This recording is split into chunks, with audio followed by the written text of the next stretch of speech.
Kayo po ba mga bossing ko ay isa sa mga napakaraming problema ang pinagdadaanan sa buhay? Asya mga bossing, huwag nyo pong hayaan na isang buti lang ang inyo pong gagamitin na bawang.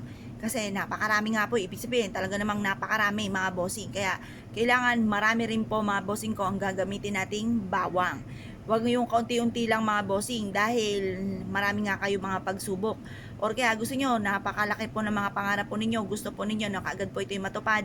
Bukod sa sipag at syaga, pananalig sa Panginoon, damihan po rin natin ng bawang mga bossing.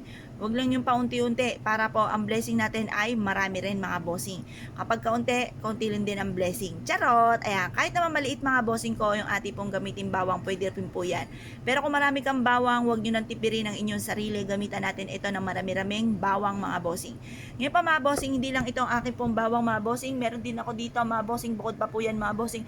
Marami akong bawang. Paborito ko ay bawang mga bossing, lalo na rin po pagdating sa usapin ng pampaswerte. Ganito po inyo pong gagawin mga bossing. Harap sa may silangan ng 6:30 or kaya po ay alas 7 matatapos ang mga pampaswerte hanggang alas 8 kasi magbibilad pa po tayo hanggang alas 8 ng umaga. Ang mga swerteng niyang numero or mga swerteng oras ay magdudulot sa atin ng swerte at makapagpataboy ng mga kamalasan.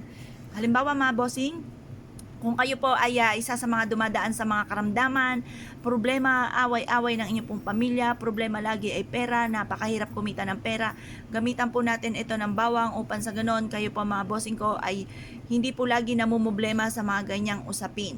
Ngayon po mga bossing, asya harap na tayo sa may silangan, pero kapag pupulmon alas 7 or alas 8 ng gabi. At pag naman sa umaga nyo siya gagawin, mga bossing ko, 6:30, alas 7 hanggang alas 8. Basta harap lagi sa may silangan lagi ang pampaswerte at hindi sa kanluran. Maging sa pagbibilang ng pera, mas mainam ay sa gawing silangan upang sa ganon dumami ng dumami ang pera.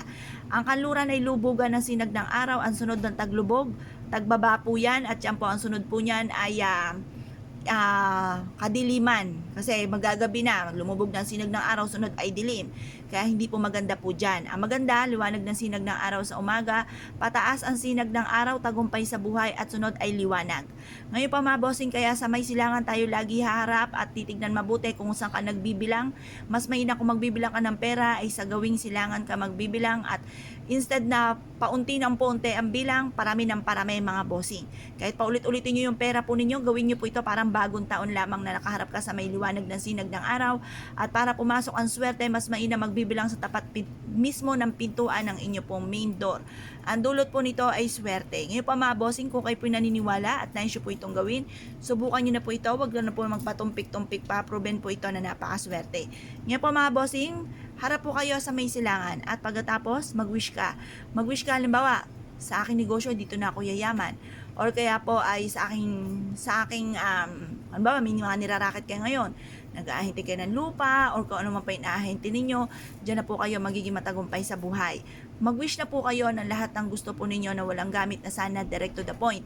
Pagtapos na po kayo mag-wish mga bossing ko, ibilad nyo lang ito hanggang alas 8 ng umaga at pagkatapos, pwede nyo siya ilagay sa ilalim ng inyo pong higaan, pwede rin kayo maglagay sa ilalim ng inyo pong unan.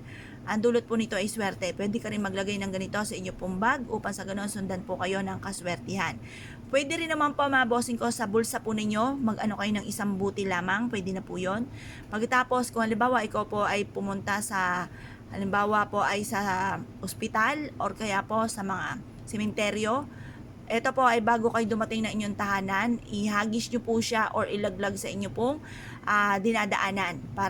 Kasi alam nyo po ba sa ospital, syempre alam nyo na marami po mga mga pumapanaw, kaya mas mainam na meron kayong ganito para hindi kayo kapitan ng mga negatibo. Ngayon pa mga bossing, kung kayo po naniniwala at na-issue po itong gawin, subukan nyo po ito, proven po ito na maswerte. I-mindset nyo na mga bossing ko matapos itong gawin na kayo magiging matagumpay na sa buhay. Yan po mga bossing, salamat po!